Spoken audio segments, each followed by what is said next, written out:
What if the cartoon that once made you laugh and shiver as a child was reborn as something far darker, something that felt too real, too close, and too terrifying? Imagine Courage the Cowardly Dog, not in the safety of late-night cartoons, but reimagined in flesh and bone, where the middle of nowhere is no longer just a funny name, it's a place of true dread. The screen opens to silence. Not a comforting silence, but one that presses against your chest, making each breath feel heavier. The camera slowly pans across an endless desert plain. Dry grass sways under a cold wind, and the earth looks dead, cracked, and unforgiving. In the distance, the shape of a broken windmill twists as it turns slowly, each creak echoing like a scream across the land. The sky is washed in a pale gray, as if the sun itself is too afraid to shine here. The audience is forced to look at this emptiness for a moment. Long enough to feel uneasy, the shot lingers. Then, faintly, a sound like claws dragging along. Wood breaks the silence. It is distant but sharp. The camera drifts toward its source, moving closer to a small, isolated farmhouse standing against the nothingness dot as the house comes into view. Its walls are rotten, the paint peeling away, in jagged strips like open wounds. The windows are dirty, their glass fractured and uneven. The porch is cracked, and the wooden boards groan as if alive. The farmhouse is not just a place. It's a body, one that looks sick, infected, and on the verge of collapse. Inside, the camera lingers on details, small things that add weight to the atmosphere. A cracked photo of Muriel, her smile almost fading away under a layer of dust. A rusty chair rocking slowly, though no one sits in it. Wallpaper curling at the edges, revealing black, moldy wood underneath. Every corner of this house feels like it's watching, waiting, breathing. The sound design works like a trap, pulling the viewer deeper. A faint hum mixes with the creaking wood like whispers carried by the wind. The sound is subtle, but it feels wrong, unnatural. It's not just the house making noise. It's something else, something hidden, something alive in the silence. The focus shifts to the outside again. The windmill spins harder now, groaning under the force of invisible hands. The shot cuts to a close-up of Courage's paw pressing against the front door, trembling. His breathing is fast and shallow, almost choking as if fear itself has weight. His shadow stretches long against the wooden floorboards, distorted by the dim glow of a flickering bulb overhead. The voice of Muriel drifts faintly in the background, soft, kind, almost comforting. She hums a lullaby, her tone sweet but carrying. A thin crack of unease, as if she too knows something is wrong. Then, overlapping her gentle hum, comes the grumble of Eustace, low and bitter, muttering words no one can quite make out. His voice blends with the growl of the wind like a warning that something worse is about to arrive. The first true moment of fear creeps in as the camera slowly tilts toward the hallway, long, narrow, stretched too far for the size of the house. It feels unnatural, endless, bending reality. A whisper slides across the soundscape. Not words, not language, but something raw and hungry. The screen cuts to black. The sound of the windmill creaking becomes louder, faster, almost frantic. Then, in sharp white letters, the title card appears, "From the Shadows of Your Childhood." The card fades, and the camera cuts back to the empty plain. The farmhouse stands alone, small, fragile, already sinking into the soil. The wind carries the sound of Courage's whimper, faint but enough to make the silence unbearable. The first section ends here, leaving the audience unsettled, aware that the safety of the cartoon is gone, replaced by a twisted, suffocating version of the world they once knew. The farmhouse waits like a carcass in the desert. The camera moves closer now, no longer afraid to reveal its shape in detail. The wooden beams bend under age, the porch sags forward like a mouth, ready to swallow anyone foolish enough to enter. The closer we get, the more the house feels alive, not with warmth, but with hunger. The lens lingers on a broken screen door, its hinges rusted, groaning as the wind pushes it back and forth. The sound is harsh, but beneath it there is another noise. A faint scratching, like fingernails against wood, coming from somewhere inside. The kind of sound that makes your stomach tighten because you know you shouldn't hear it, not in a Place that should be empty. The camera glides past the door and into the house. The air is heavy, dust floating in the dim shafts of light that leak through cracked shutters. Every breath Courage takes feels amplified, his chest rising and falling too quickly, his small form dwarfed by the rotting walls around him, his wide, trembling eyes dart from corner to corner, expecting something to leap from the shadows. The kitchen comes into view. Old, faded curtains sway lightly though the windows are shut. The table is cluttered with plates stained by years of use, their edges chipped. A single cup rests at the center, cracked down the side, with a dark liquid crusted at the rim. Flies hover around it, their buzzing loud against the silence. A wooden clock on the wall ticks unevenly, sometimes skipping beats as though even time itself is sick inside this place. Then Muriel appears. Her figure is gentle but frail, rocking softly in her chair, her knitting needles clicking together in rhythm with her hum. Her presence, at first, feels like a break in the tension, a human light in the rot. She smiles faintly, eyes warm, her Scottish lullaby carrying through the space. For a moment, it almost feels safe until the camera holds just a little too long. The light shifts, and her smile seems thinner, her eyes too glazed, as though she is not entirely herself.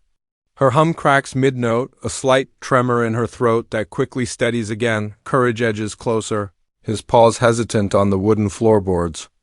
They creak loudly under his weight, though he is small. Too loud, each step sounds like a signal to whatever might be hiding nearby. He presses himself against Muriel's leg, shaking, his whimpers muffled. She reaches down, her hands slow and deliberate, patting him on the head. Her touch is kind but strangely cold, her skin pale under the dim light. Then comes Eustace. A door slams, making the walls rattle, and his voice cuts through the air, low, sharp, irritated.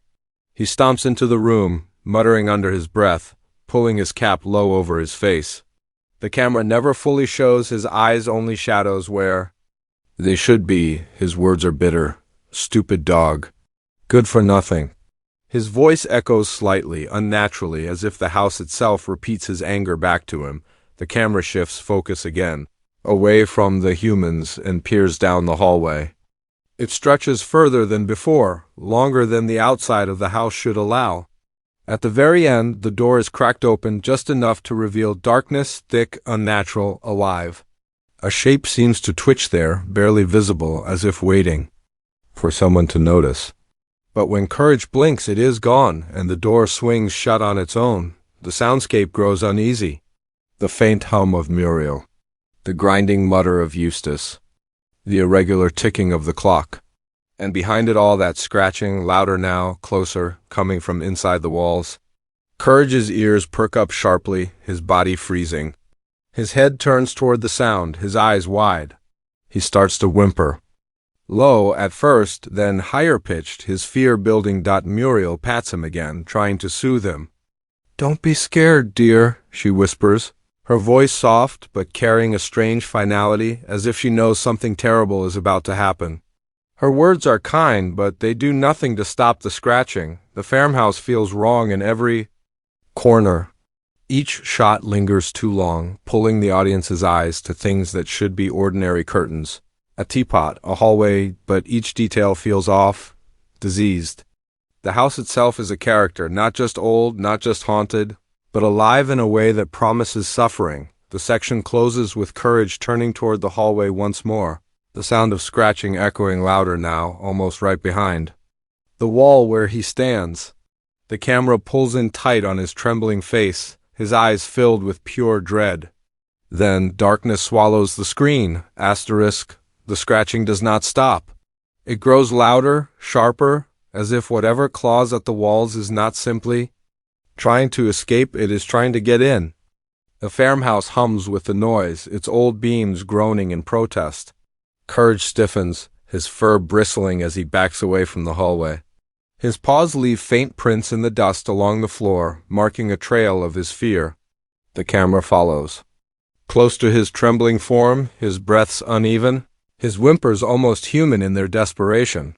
The silence between each scratch feels worse than the sound itself. Each pause stretches longer, leaving the audience waiting, dreading the next strike. Then it comes, a violent bang against the wall, shaking the entire room. Plates rattle on the shelves. The clock skips 2 beats before resuming, ticking irregularly. Like a failing heart. The camera cuts quickly to Muriel, who doesn't flinch. Her humming carries on, her hands moving rhythmically as she knits. As if she cannot hear the chaos around her, Eustace reacts, but not with fear. He slams his fist against the table, his face twisted in anger. "That noise again!"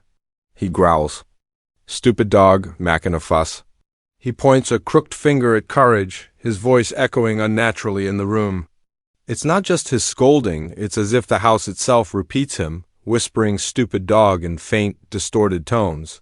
The words seep into the air like poison. Courage whimpers louder, his body low to the ground as if pressing himself against. The floor could protect him. He looks to Muriel for comfort, but her soft smile never changes.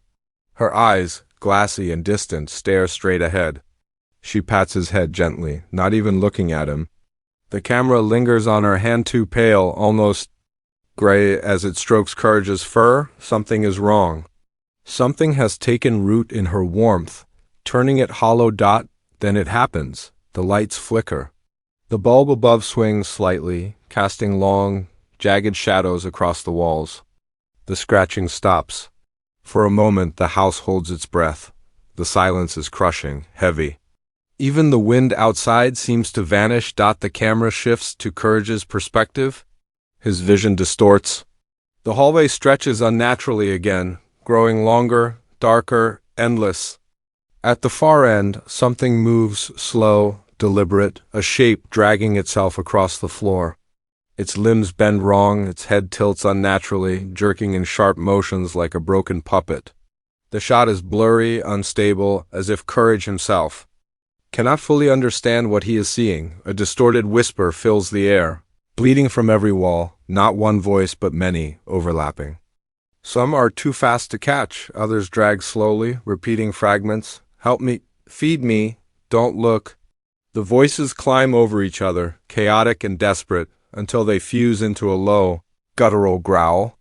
Courage's eyes widen and he lets out his iconic, high-pitched scream, warped here into something chilling, echoing like a child's cry in an empty church.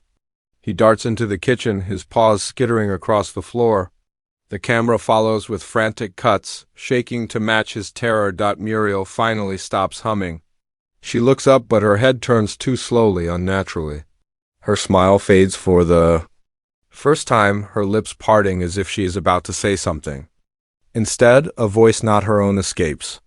Low, distorted, almost mechanical. "It's only the wind, dear." The room grows colder.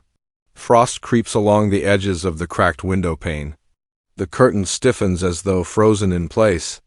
Courage presses himself against Muriel, but she does not move.